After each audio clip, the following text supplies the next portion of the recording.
So guys, it's the 1st of April and I'm here in Montenegro in a beach town called Budva. And today I'm going to do you a guided tour of the promenade, and I'm going to show you all the cafes here and the restaurants, and I'm going to tell you about the prices and the pros and the cons. So as you can see on the right side, there's lots of chairs where you can sit outside and watch the people go by.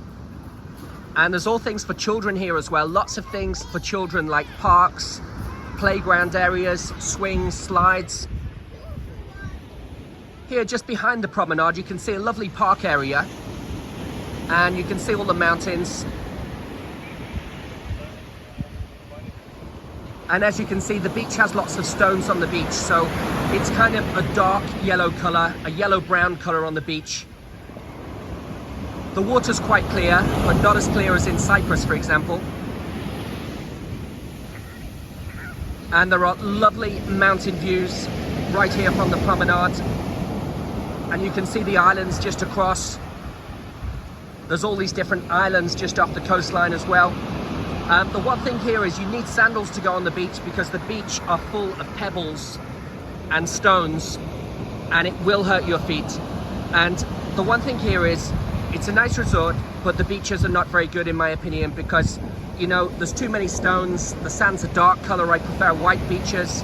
I like the beaches like in, for example, in Ayia Napa. I like the beaches in Bulgaria a bit more because they're yellow and sandy. But it's still nice, you know, to have a seaside holiday here. It's a nice place. So today it's a Saturday afternoon and all the local people are sitting outside. Everybody's out and about going for a walk.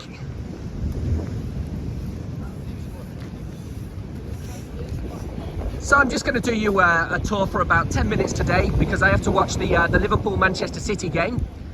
And I'll probably go to the Fisherman pub a bit further on. They do a pint of beer, a local beer called Nick Beer, for 3.3 euros. You notice sometimes when you hear that the people walk into you, like this lady here, and I've been here like 3-4 days, and a lot of people, when you're walking, they don't walk around you, they just don't look, they just walk straight into you. So that's one of the negatives I give of this resort. There's many positives and negatives I was thinking about here. For example, you have to drive for 1 hour from the airport in Podgorica to get here, and you're going to pay a minimum of 40 euros for an airport transfer. If you book it when you arrive, it's 55 euros for a taxi. Or if you book it in advance, you're going to pay maybe 40, 45 or 50 euros to get here. I know that Tivat airport's a bit closer, but you can't fly. For example, I was flying here from Poland, and you can't fly Poland to Tivat. You can fly from London to Tivat, for example. Oh, it's a lovely view from here. And the waves are very strong today here. Big waves, powerful. So I'd recommend Montenegro because it's good value in comparison to the neighboring countries like Croatia, for example.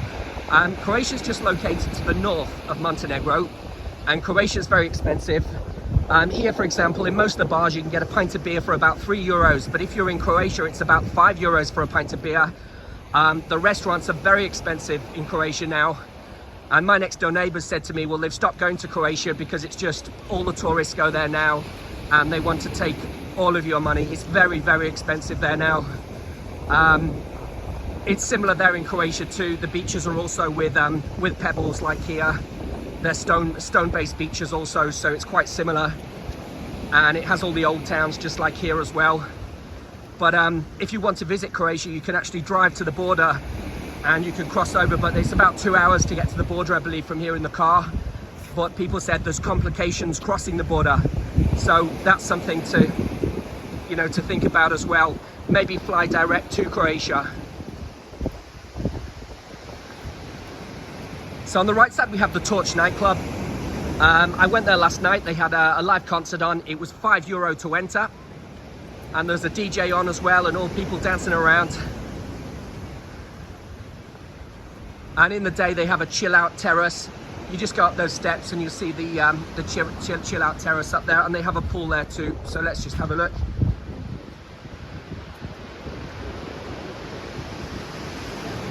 Yeah, so that'd be a nice place to sit, and it's in the shade as well. And behind it is the Tray Can Hotel, which is a really, really posh 5-star hotel. You could just walk into the Tray Can and you can have your dinner in there. They have fantastic food in there. Look at the views in the background. The one thing you get here that you don't get in other places is you get those mountain views. Wherever you look, you will see mountains. That's why Montenegro is called Black Mountain.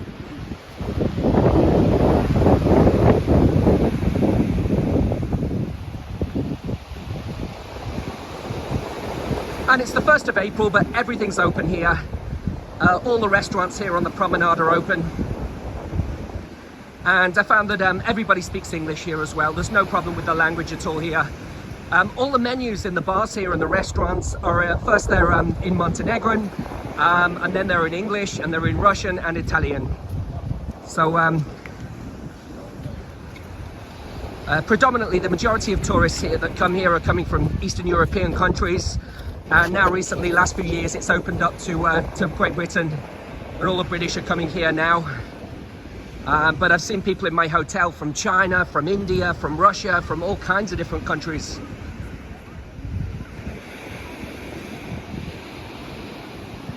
So in terms of food here, you can get a pizza in the restaurants here for about 10 euros or 12 euros for a pizza in most of them on the promenade. And when you go back from the promenade, it's cheaper. You can get a pizza for around 8 euros. I went about 2 or 3 rows back from the promenade near to my hotel, and I went to a gyros place, and I had a gyros pork kebab for 4 euros, and they did it really nicely. It was very, very nice. And here on the promenade, you can pay about 7-8 euros for a salad.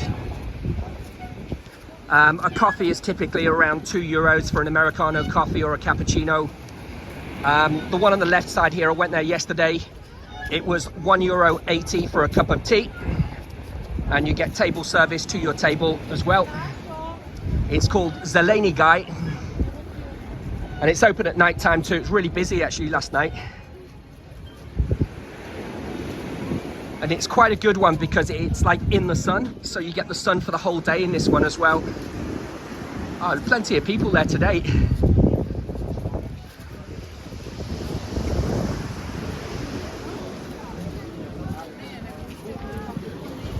So I'd say with this resort, it's the type of place where you come to relax really and just to chill out, especially for family holidays. It's not really for young party people.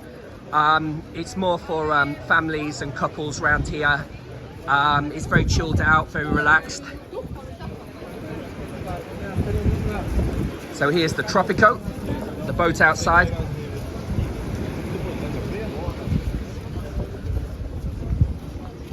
And if you go a few rows back from here, there's a market, and they were selling like counterfeit items like copies.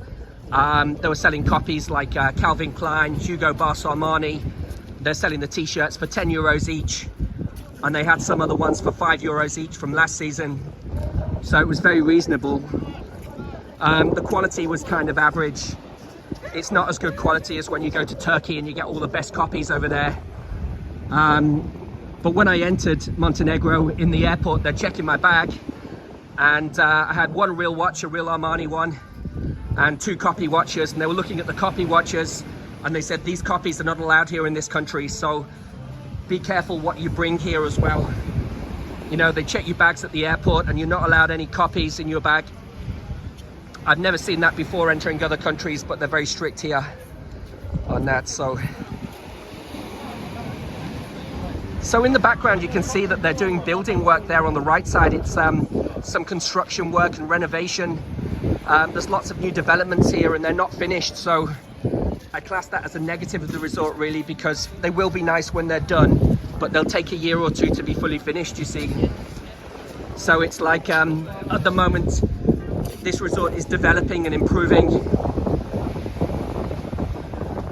Now, the weather at this time of the year, well, it's this morning it was cloudy. It's been sunny this afternoon. It's about 16, 18 degrees now.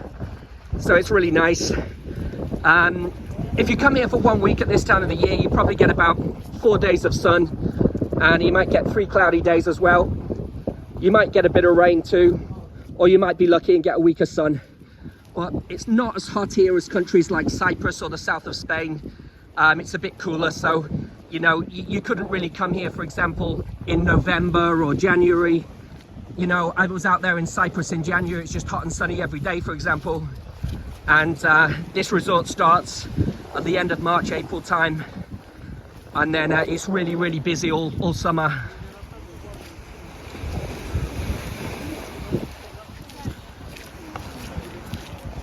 So Montenegro, it has 4 national parks here. So people come here for hiking and seeing all the waterfalls in those national parks. And they are really, really impressive. And there's all of these tour shops here, and you can go there and they do you a day trip like an excursion. And they'll take you out walking there as well.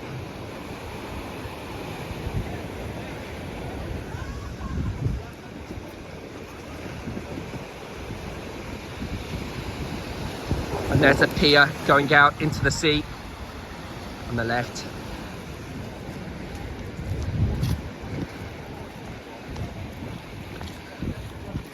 And if we look on the right side here, you've got a stream, but they've got like designer graffiti going down it, and it looks quite nice. I do quite like street art graffiti like that. It looks pretty cool. But in the background, you've got a building like it's being constructed, and it looks really, really ugly. And it looks like they've just stopped building it or something. It's in the process of being built. And you do get that up and down the promenade, and that spoils it a little bit. I like this section of the prom with all the palm trees. And the park behind it, going into the city centre as well.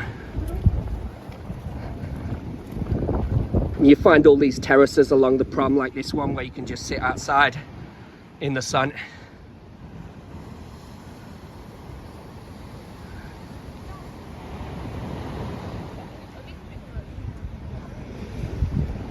Here we go. So I think I'll sit in this one and take some sun a bit later on today. And in the background, in the centre, you've got the old town of Budva, and the old town's 2,500 years old. It's one of the oldest old towns out of all the seaside resorts in the Balkans and in this part of Europe. What you find here as well, and the majority of people are Montenegrin living here, but a lot of Serbian people live here as well. They consider it kind of like the same, very similar cultures. It was Yugoslavia before, so they were the same country previously, many years ago.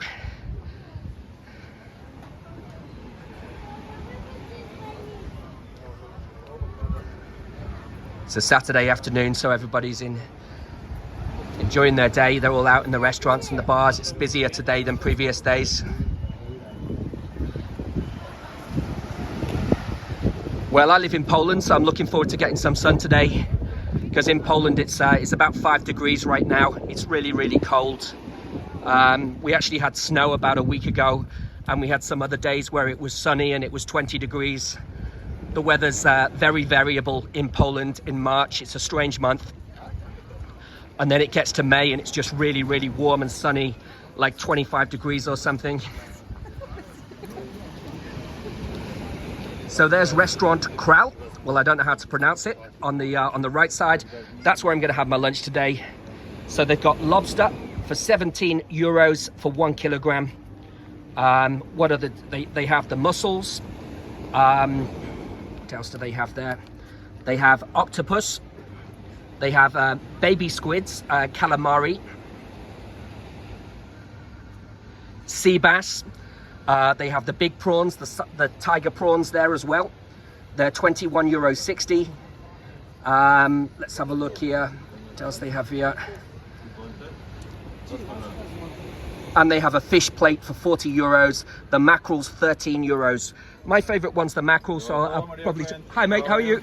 I'm fine, thank you. What about you? Yeah, very good, thanks. I'm enjoying it. Okay. I'm going to come for your mackerel in a few minutes after my tour. Okay. Yeah, thank you very much. Cheers, man. Bye. Bye. Thank you.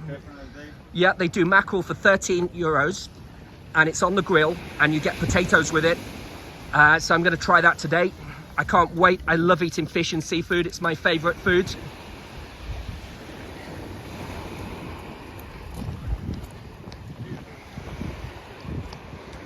And there's little park areas behind just here. See the grass area there. And it looks nice, but then just look to the right side and you have that construction site to the right side. So I hope that's finished soon, because that would really improve it.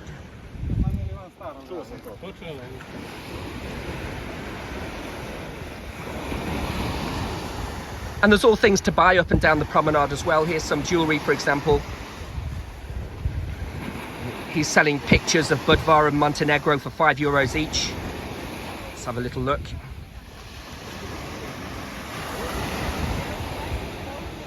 What I did notice along the promenade is there's not enough shops here. There's not many shops here at all. And I really like it when I go to Bulgaria, for example, or when I go to the Costa del Sol in Spain, when there's lots of shops up and down the promenade. And I'd say they need to open more shops here for sure, because I love seafront shopping. That's certainly something that I would do. What you find here, the bars kind of close quite early at night. A lot of the bars close about 12 at night. So it's a bit like in England. That's a shame really, because I like it in resorts like, you know, when you go to sunny beach Bulgaria, or you go to Costa del Sol, the bars are open till 2, 3, 4 in the morning. So if you're an owl like me, then you know, you want them open late really. It's a lovely view from here.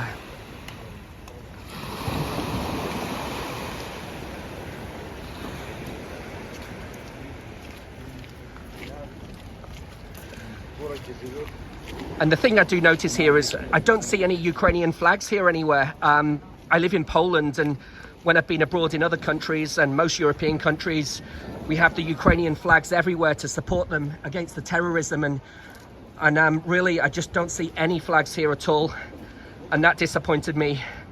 But I've spoken to some people here as well, and they're kind of, you know, it's mixed really. I mean, some people do support the Ukraine in this, but some people do support the Russian government and Putin's regime, and I think that's really sad. It made me really sad to hear that yesterday in the pub, because it's really terrible, the terrorism that's going on by the Russian government against Ukrainian people and innocent people. And it's the same in Serbia as well. There's a lot of Russian government support there over in Serbia. So so everybody's saying hello there. So they've got the big shrimps for €10 here on the board, and they've got a seafood risotto for €8.50. It says that you get a glass of wine included. So let's have a look here.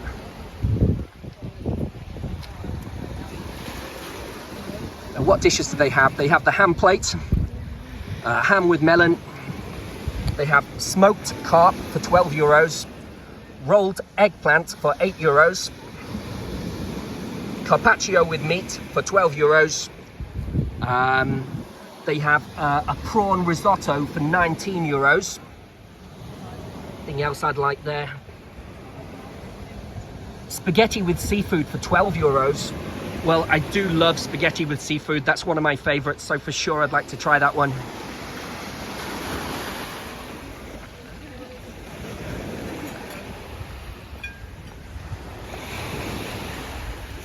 So guys, thank you very much for watching my guided tour today. Please subscribe to my YouTube channel at Travel with Col, and that's Col with a C-O-L. And if you can please give your likes, and please give me some comments about what you think of Budva and what you think of Montenegro. That would be much appreciated. Thank you very much, guys. Bye-bye.